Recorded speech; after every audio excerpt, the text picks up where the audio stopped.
له شاوخوا 2.5 کلن ځنډ وروسته د فلای دوبۍ هوایي شرکت لومړۍ الوتنه د متحده عربي اماراتو څخه کابل هوایي ډګر ته ترسره کړه. نن چهارشنبه د فلای دوبۍ هوایي شرکت لومړۍ الوتنه د کابل هوایي ډګر ته په داسې حال کې ترسره کړه چې د اسلامي امارت د مسؤلینو له لوري تود هرکلی وشو. په یادو مراسمو کې د هوایي ډګرونو لوی رئیس عبدالستار غروال وویل د افغانستان ټول هوایي ډګرونه تخنیکي پرسونل لري.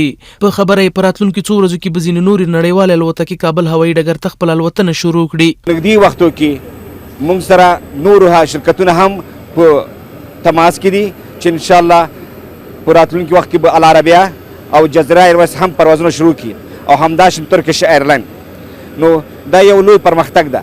په ورته مهال د افغانستان د ترانسپورت او هوایي چلند وزارت ویان امام الدین احمدي وویل د افغانستان ځینې هوایي ډګرونه نړیوال الوتنو ته په بشپړ توګه چمتو دي. چې تاسو ګورئ الحمدلله د فلای دوبۍ هوایي شرکت لومړنۍ الوتنه وروسته له ډېرو مودو ترسره شوه.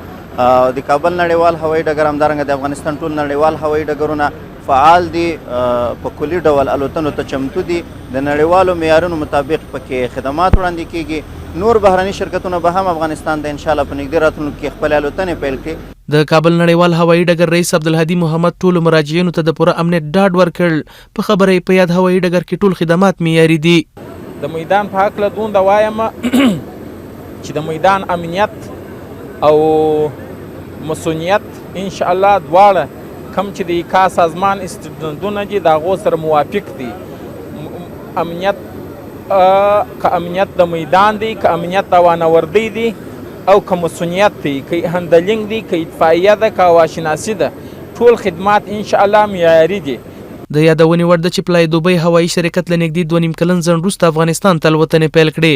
دغه هوایي شرکت به د کابل او دوبۍ ترمنځ هره اونۍ 2 پروازونه ولري.